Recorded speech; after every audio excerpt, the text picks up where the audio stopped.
Assalamualaikum warahmatullahi wabarakatuh. Innal hamdalillah nahmaduhu wa nasta'inuhu wa nastaghfiruh wa na'udzubillahi min sururi anfusina wa min sayyiati a'malina. May yahdihillahu fala mudhillalah wa may yudlil fala hadiyalah. Asyhadu an la ilaha illallah wahdahu la syarikalah wa asyhadu anna Muhammadan abduhu wa rasuluh. Allahumma salli ala Muhammad wa ala alihi wa ashabihi ajmain. Alhamdulillah, Bapak dan Ibu, kita bersyukur kepada Allah Subhanahu wa taala. Pada hari ini kita masih diberikan nikmat oleh Allah untuk senantiasa memelihara keimanan dan ketakwaan kita. Mudah-mudahan Allah Ta'ala melimpahkan ampunan dan rahmatnya kepada kita semua. Amin.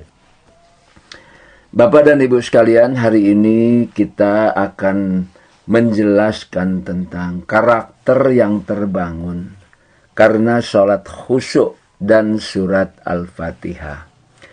Pada bagian-bagian yang berikutnya itu akan dijelaskan tentang karakter yang terbangun secara spesifik.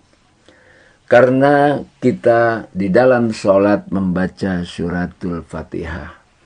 Yang pada bagian ini saya akan menjelaskan tentang bagian tertentu tentang karakter yang terbangun karena gerakan-gerakan sholat, karena wudhu, karena sikap sholat itu sendiri. Bapak dan Ibu sekalian, memang kita memiliki agama yang luar biasa hebat, luar biasa bagus, luar biasa indah. Salat yang dilakukan kita umat Islam di dalam berdoa kepada Allah Subhanahu wa ta'ala memiliki ciri khusus yang tidak dimiliki oleh agama lain.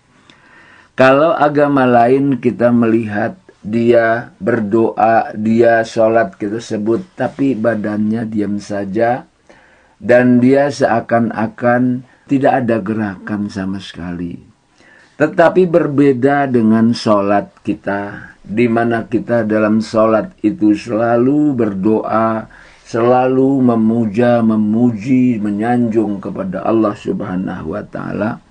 Tetapi juga kita dengan keadaan yang seperti itu terus-menerus bergerak.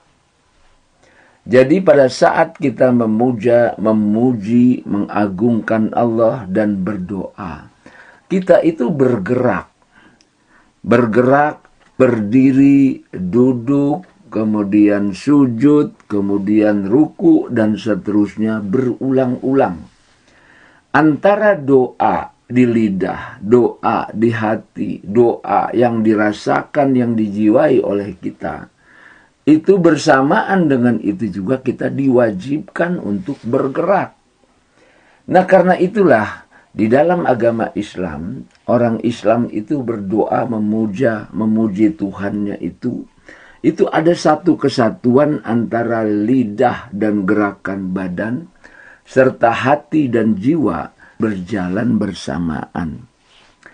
Ini artinya apa? Memang orang Islam itu dalam kesehariannya dididik oleh Allah untuk selalu bergerak, berdoa, memuja, memuji, dan menyanjung. Karena itulah umat Islam itu tidak bisa diam dia dalam menghadapi kehidupan ini. Umat Islam benar-benar dididik oleh Allah untuk menjadi orang yang rajin.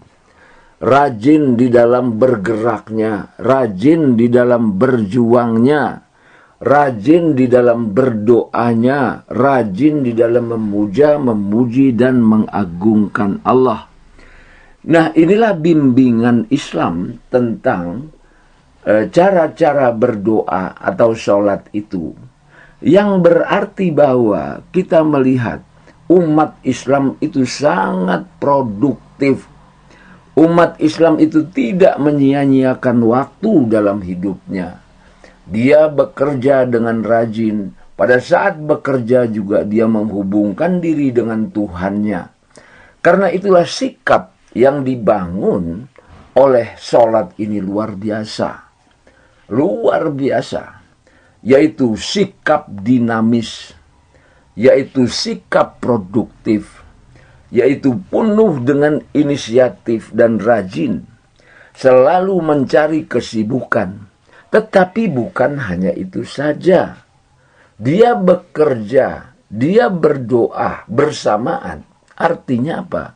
Di dalam dia berdoa, di dalam dia bekerja, di dalam dia melakukan satu pekerjaan, di dalam dia kehidupan sehari-hari, selalu mengkaitkan hubungannya dengan Allah Ta'ala. Selalu produktif dan selalu menghubungkan dengan Allah Ta'ala. Jadi kalau boleh dia disimpulkan adalah orang-orang yang dididik oleh sholat itu akan melahirkan orang-orang yang berkarakter luar biasa. Rajin bekerja, produktif, tetapi juga bersamaan dengan itu dia menjadi orang yang ikhlas, orang yang jujur, orang yang selalu mau berdoa kepada Allah, menghidupkan batinnya kepada Allah, yang hasil akhirnya adalah dia bekerja dengan kesibukan yang tinggi, tetapi jiwanya tetap menghubungkan diri dengan Allah Ta'ala. Dia selalu mencari kesibukan-kesibukan yang positif. Nah, orang yang dididik dengan sholat ini, Bapak dan Ibu sekalian, luar biasa. Hidupnya selalu bergerak, berusaha, dan berjuang. Dengan pikirannya, dengan ilmunya, dengan bekerja mencari manfaat, mengatasi semua rintangan dan hambatan, serta mengatasi semua kesulitan-kesulitan yang ada. Inilah luar biasanya orang-orang yang dididik oleh Allah melakukan sholat ini dengan doa, puja dan puji dan gerakan secara bersamaan. Ini sebuah lambang bagaimana sebenarnya hebatnya umat Islam ini. Nah, karakter yang terbangun sudah jelas sekali, pikirannya positif, pikirannya produktif, ikhlas dikerjakan, dan dia betul-betul akan memberi manfaat kepada masyarakat, kepada lingkungannya. Dia orang yang rajin dan mampu memberikan manfaat yang sebesar-besarnya kepada seluruh kehidupan ini. Bapak dan Ibu sekalian, itu yang pertama. Yang kedua, orang yang dididik di dalam sholat ini, sebelum sholat dia harus melakukan wudhu. Apa artinya wudhu? Nah, wudhu ini kita bersuci, kita membersihkan diri, kita membersihkan hati, kita membersihkan pikiran, membersihkan perbuatan. Nah, karena orang-orang yang berwudu ini pada prinsipnya selalu melakukan kegiatan-kegiatan dengan bersih segalanya. Dia bersih di dalam bertindak, bersih di dalam melakukan sesuatu, bersih dalam pikiran dan jiwanya. Sehingga dia lurus betul melakukan pekerjaan-pekerjaan ini. Dia orang yang betul-betul tidak perlu diragukan lagi. Kebersihan jiwa, kebersihan hati, kebersihan badan, kebersihan pikiran betul-betul menjadi kebiasaannya sehari-hari. Nah, inilah orang yang dibangun karena dia biasa melakukan wudhu sebelum sholat. Nah, di dalam wudhu kita berdoa, Allahumma ja'alni minat tawabina wa ja'alni minal mutatahhirin. Ya Allah, jadikanlah kami orang yang selalu bertaubat dan jadikanlah kami orang-orang yang selalu Engkau sucikan, yang selalu disucikan. Nah, ini maknanya apa? Orang-orang yang selalu bertaubat artinya orang-orang yang selalu membersihkan dirinya dari segala kekurangan-kekurangan, yang bermakna dia selalu memperbaiki diri dari hari ke hari di dalam kehidupannya. Karena itulah orang-orang yang sholat ini orang-orang yang luar biasa. Orang-orang yang dididik oleh Allah untuk berperilaku bersih, berperilaku lurus. Karena itu biasanya orang seperti ini selalu bergerak, selalu bertindak, selalu bersih di dalam bersikap, dan melahirkan satu hal-hal baru yang lebih bermanfaat. Karena pada prinsipnya taubat itu adalah melakukan perbaikan-perbaikan yang terus-menerus, kemudian mengambil pelajaran dari hal-hal yang terjadi sebelumnya, dievaluasi, dan kemudian diperbaiki terus-menerus. Bapak dan Ibu sekalian, inilah orang yang sholat, karena di dalam sholat itu ada wudhu. Nah, kemudian yang ketiga, sholat dilakukan sesuai waktu yang ditetapkan. Ada jadwal, ada schedule yang pasti. Entah namanya subuh, zuhur, asar, maghrib, isya. Dan dia harus dilakukan pada waktu-waktu yang itu. Dia tidak bisa ditukar-tukar.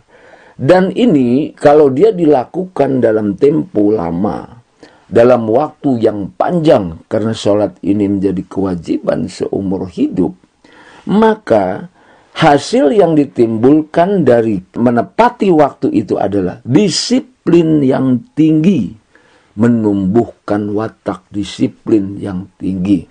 Itulah umat Islam. Seharusnya kita sebagai umat Islam memiliki watak disiplin yang tinggi, mempergunakan waktu dengan baik, mempergunakan kesempatan dengan baik. Tidak ada dalam hidupnya waktu yang sia-sia. Inilah yang dididik di dalam Islam, sehingga luar biasa orang-orang yang melakukan sholat tentu memiliki karakter dan watak berdisiplin yang tinggi. Nah, begitu juga kewajiban sholat ini dilakukan seumur hidup, terus-menerus. Nah, tanpa henti-hentinya sampai akhir hayatnya. Nah, karena sikap ini dalam jangka panjang yang dilakukan tidak boleh tidak. Ini artinya apa? Artinya kita dididik untuk bersikap konsisten, istiqomah di jalan Allah, istiqomah di dalam melakukan kebajikan-kebajikan, istiqomah melakukan perbuatan yang bermanfaat dalam jangka panjang.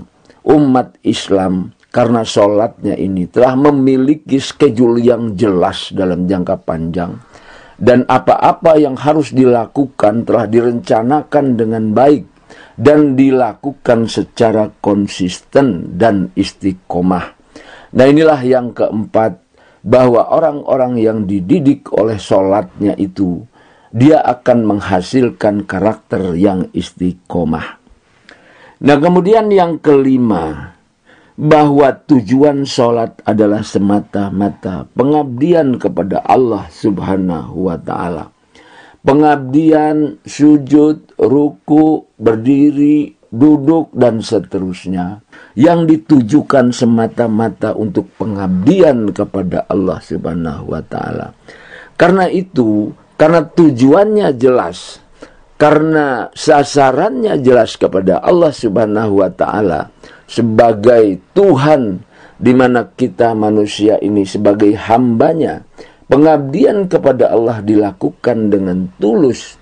Karena itulah kemudian akan menumbuhkan sikap yang ikhlas dan ridho dalam berbuat, bekerja pada kehidupan sehari-hari. Bapak dan Ibu sekalian, luar biasa orang-orang yang membiasakan sholat, maka dia benar-benar akan menjadi orang yang ikhlas, jauh dari riya. Sehingga sikap inilah yang akan melahirkan sesuatu yang luar biasa, dorongan dan lompatan pekerjaan, prestasi yang luar biasa. Karena akhlak itu tidak hanya diceritakan, tapi dipraktekkan dan dilatih di dalam sholat itu. Nah, ini yang kelima. Sedangkan yang keenam, Bapak dan Ibu yang kami hormati, di sana ada kalimat Allahu Akbar yang dibaca terus-menerus dalam sholat. Allahu Akbar yang bermakna Allah Maha Besar. Artinya apa? Artinya kita mengagungkan, memuliakan Allah di dalam sholat itu terus-menerus. Dan di dalam sholat itu kita betul-betul dididik untuk memuliakan, memuja, memuji, dan mengagungkan Allah sebagai Tuhan. Nah, karena itulah Allah Ta'ala yang diagungkan itu menciptakan makhluk-makhluknya. Allah menciptakan makhluk-makhluknya untuk dihargai, dimuliakan. Jadi kalau kita ibaratkan, kalau ada seseorang orang tua yang menciptakan sesuatu, dan sesuatu yang diciptakan ini kita hargai dengan baik, itu sebagai wujud daripada kita memuliakan orang tua itu. Karena itulah kalau kita memuliakan makhluk-makhluknya, berarti kita juga memuja, memuji, mengagungkan Allah. Karena Allahu Akbar itu puji-pujian untuk Tuhan yang Maha Esa. Bapak dan Ibu serta saudara-saudara, tentunya kalimat Allahu Akbar ini betul-betul akan membentuk karakter pada kita, di mana kita memuliakan, menghormati apa yang diciptakan Allah. Kita memuliakan, menghormati ciptaan-ciptaan Allah. Juga kita menyayanginya sepenuh hati, sehingga di dalam keseharian kita merasa menghormati makhluk-makhluk yang diciptakan Allah ini sebagai tanda penghormatan kepada Allah Subhanahu wa Ta'ala. Bapak dan Ibu serta saudara-saudara sekalian, kemudian yang ketujuh adalah orang-orang yang sholat memiliki sikap yang rendah hati. Sikap yang rendah hati, di mana kita selalu mendengarkan kalimat hayya alal falah misalnya, marilah kita meraih kemenangan, dan kita menjawab la haula wala quwata illa billah. Nah, tandanya apa? Kita berkhidmat kepada Allah Ta'ala, berendah diri kepada Allah Ta'ala, tidak menyombongkan diri di hadapan Allah Ta'ala.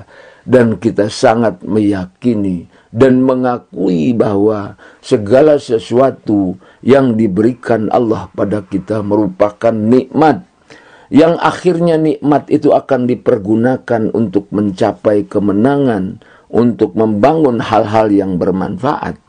Nah, semuanya itu diperoleh hanya dari Allah Subhanahu wa Ta'ala. Kebaikan yang kita lakukan itu hanya dari Allah Subhanahu wa Ta'ala. Nah, karena kita selalu bersikap seperti ini, melatih diri seperti ini, mengingatkan diri kita bahwa kita adalah makhluk yang la haula wala quwata illa billah. Tak ada kekuatan apapun selain yang Allah berikan pada kita. Maka mendidik kita untuk bersikap rendah hati. Karena itulah kita di dalam sholat biasanya dilambangkan dengan sujud kepada Allah Subhanahu wa Ta'ala. Sujud, berendah diri di hadapan Allah Subhanahu wa Ta'ala. Nah, di mana kita terdidik mengakui dengan sebenarnya kekuatan yang diberikan kepada kita hanya kekuatan dari Allah Subhanahu wa Ta'ala. Bapak, Ibu, dan saudara-saudara, dengan adanya didikan Allah ini, maka kita akan terhindar dari rasa sombong dan bangga diri. Bahkan kita terus-menerus diingatkan untuk ini, sehingga menjadi watak, menjadi karakter untuk menjauhkan diri dari rasa sombong dan bangga diri ini. Karena ini dilakukan terus-menerus menjadi bersikap rendah hati dan terbiasa.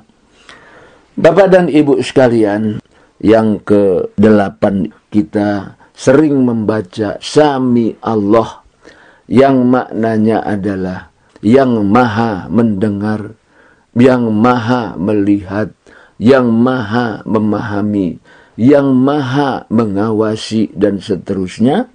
Karena kalimat Sami Allah ini kita baca terus di dalam sholat ini akan melahirkan sikap ihsan dan ikhlas.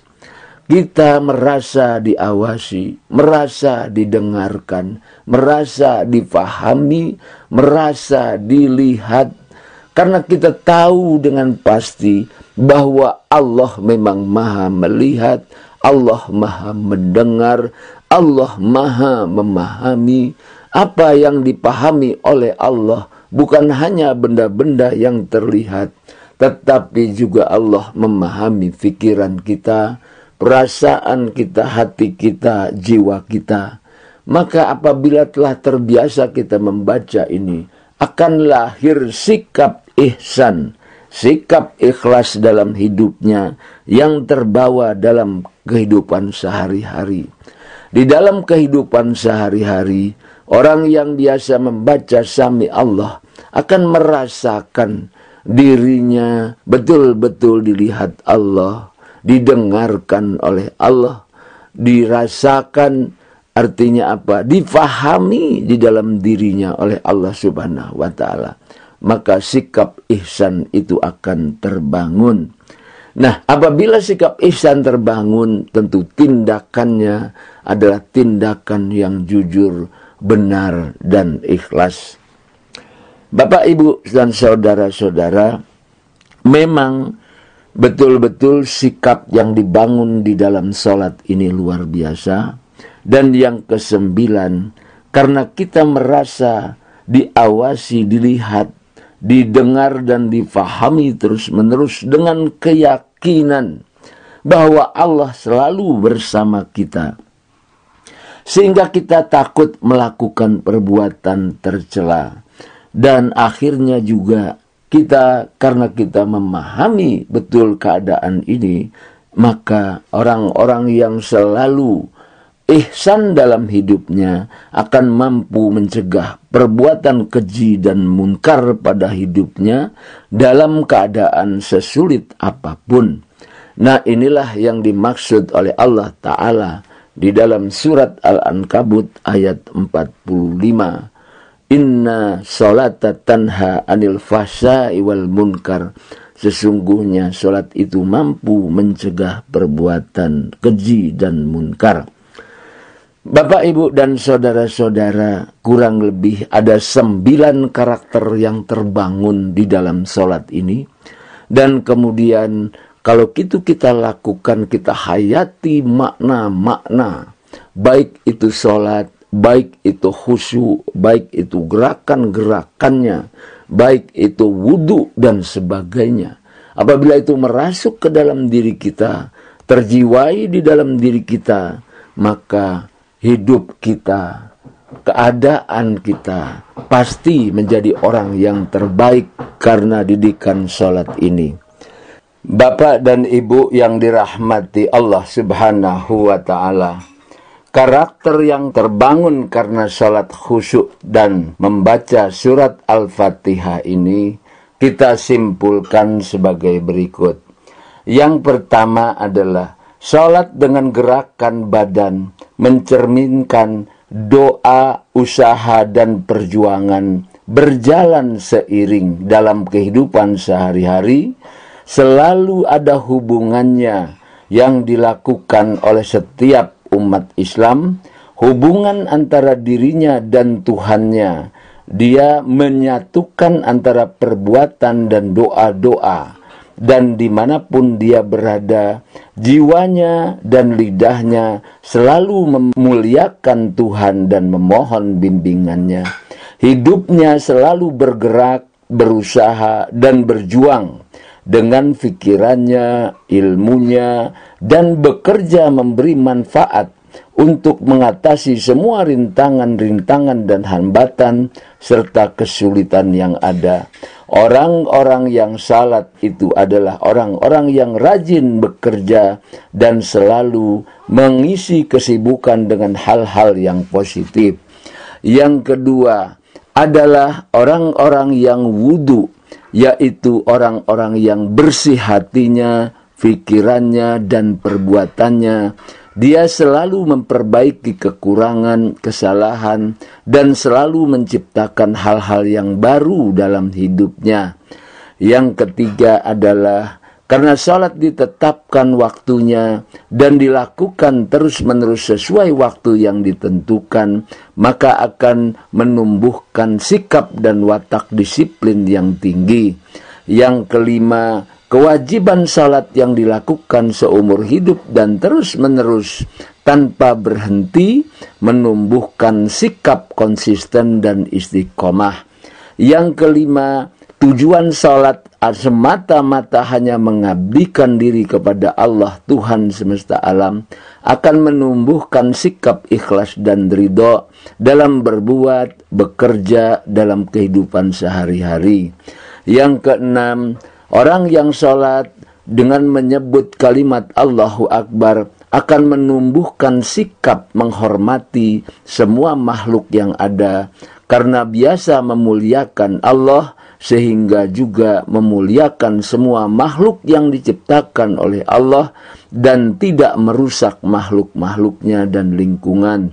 Yang ketujuh, sikap rendah hati akan terbangun karena terbiasa khusyuk dengan berendah diri, tunduk dan berkhidmat di hadapan Allah, jauh dari rasa sombong, bangga diri, karena di dalam azan ada kata-kata hayya ala sholah dan kita sambut dengan la haula wala quwata illa billah. Sesungguhnya kami makhluk-makhluknya tak ada daya dan upaya kecuali kekuatan yang diberikan oleh Allah Subhanahu wa ta'ala. Yang kedelapan, orang-orang yang sholat tumbuh rasa ihsan dan ikhlas yang sangat kuat karena terus-menerus membaca kata Sami Allahu liman hamidah, di mana orang-orang yang salat merasa didengarkan, dipahami dan dilihat oleh Allah. Yang kesembilan, orang-orang yang salat mampu mencegah perbuatan keji dan munkar, bersikap benar dan jujur karena dia merasakan dalam hidupnya bersama dengan Allah Subhanahu wa ta'ala, sehingga dia berusaha untuk mencegah perbuatan keji dan munkar dan merasa takut kepada Allah apabila melakukan perbuatan tercela, perbuatan-perbuatan yang dilarang Allah. Demikianlah sikap-sikap yang terbangun daripada orang yang salat ini. Dan berikutnya kita akan jelaskan mengenai karakter yang terbangun karena surat Al-Fatihah. Dan saya akhiri, Assalamualaikum warahmatullahi wabarakatuh.